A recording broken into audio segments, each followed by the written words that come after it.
I'm convinced the house I grew up in had something malevolent in it. Be me, a mere child. Lived in a 2-story house.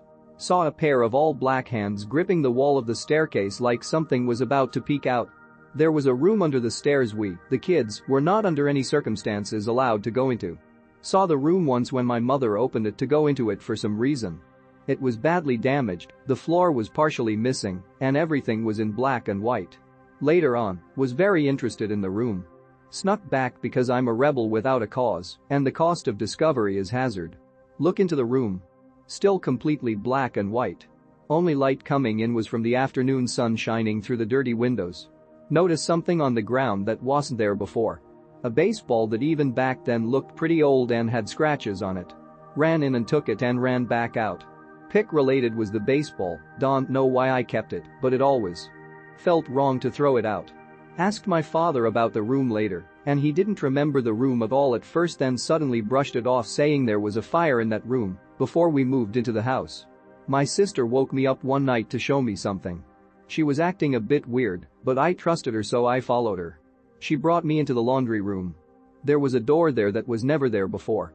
The door itself was a normal door, maybe white or something, but I don't remember exactly. It was perfectly inlet into the floor and flat minus the handle. She opened it and wanted me to go down into the space under it. The space itself was completely pitch black other than illuminating a wooden staircase despite the light in the room we were in being on. Didn't go down into it and just went back to bed because it all felt really off. Same sister later broke windows in the house and ended up getting into hard drugs and almost killing a girl with a gun.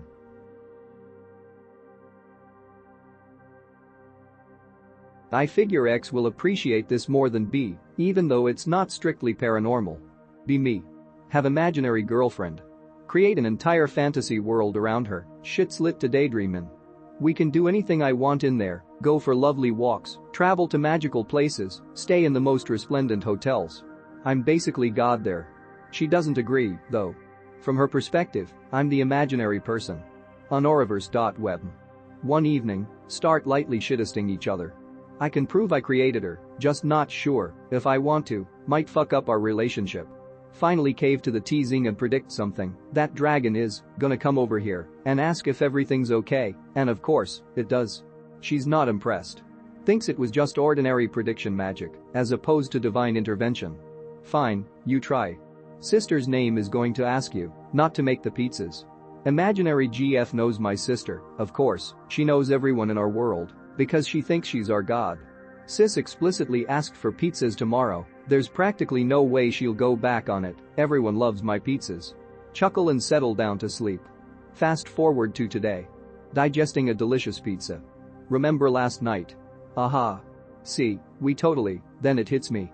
Usually I make enough dough for 2 each, and we have them cold the next day. Not today. Sis asked me to save the extra dough to make fresh ones tomorrow, doesn't particularly like them cold. Oh my god, she predicted it. Now. I'm not saying I 100% believe we're all a figment of some otherworldly being's imagination, in fact quite the opposite, I still believe that I created her. But she passed a test I deliberately picked for her to fail. If anything, it at least got an incredulous laugh out of me. I'll go. Posted this 14 years ago on X, and I shall post it again. Be me. Live in the rural Northeast. Driving around with my dad at night near our hunting cabin spotlighting deer. Spotlighting is basically just driving around shining a spotlight and looking for eyeshine, so you get an idea of where the deer are bedding, so you know where to focus during hunting season. Going down this gravel road. Shine light and get some deer. But there's another set of eyes. Deer eyeshine is usually green-yellow. This one's red. Eyes are spaced about a foot apart, but clearly belonging to one creature, and not just 2 animals near each other. It is moving around, looking at us, can only see the eyes. Eventually disappears into the darkness. We drive on. Later that night, be sleeping in the upstairs of our stone cabin in the middle of nowhere. Just me, dad, and another friend of mine who are spending the weekend there, friend's dad is still downstairs. Hear scuttling on the roof. Brush it off as a rat or a squirrel. Keeps going on, this shit is going to keep me up. My friend hears it too, and we talk across the dark room. Dad is snoring. Suddenly, instead of the scuttling, something slams hard on the roof. Literally makes the walls shake. Scream for dad to wake up and he's pissed. Never did find out what it could be. Maybe it was a branch falling on the roof, maybe it was a bear, but those two incidents back to back really made me wonder about what's out there. Before anybody says the eyeshine might have been a bear, the eyes were spaced wide apart, like a foot, and bears' eyes are usually spaced close together. Here's story for you, be me. New Year's Eve 2017 to 2018. Invited over to a large party at a friend's place. Go there with my then girlfriend. Brought some ket I got while out clubbing.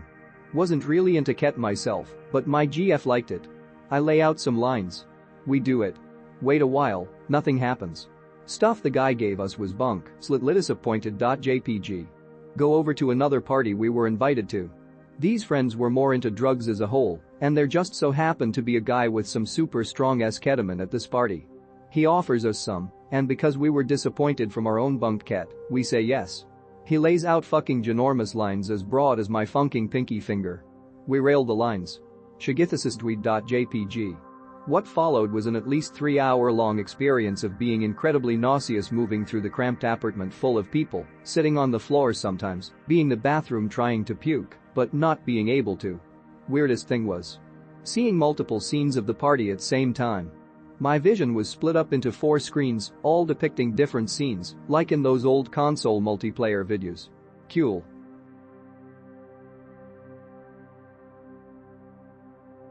Be me. Move country recently.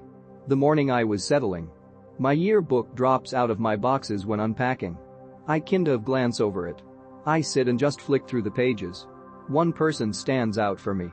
There's a girl that I haven't thought about for the past 15 years. Completely forgot about her existence.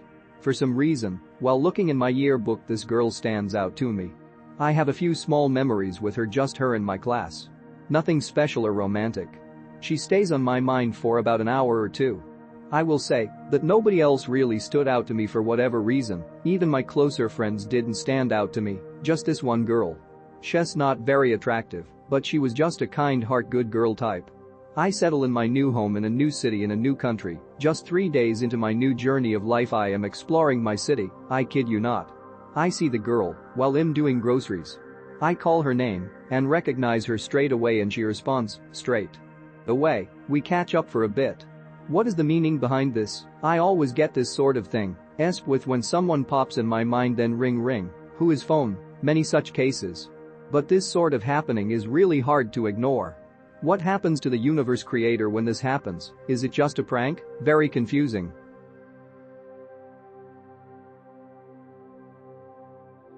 Be me. See thread. Well, might as well try. Keep Naf up for a week to save energy. Burn incense and offer sake while asking Kitsune to visit you at the end. Nothing happens. Oh well, might as well fap now. Casually edge for an hour like I always do. Coom in a tissue. Coom is overflowing. Tissue instantly soaked. Coom is on the table, on my legs, on the floor. My tummy hurts as hell. What the fuck?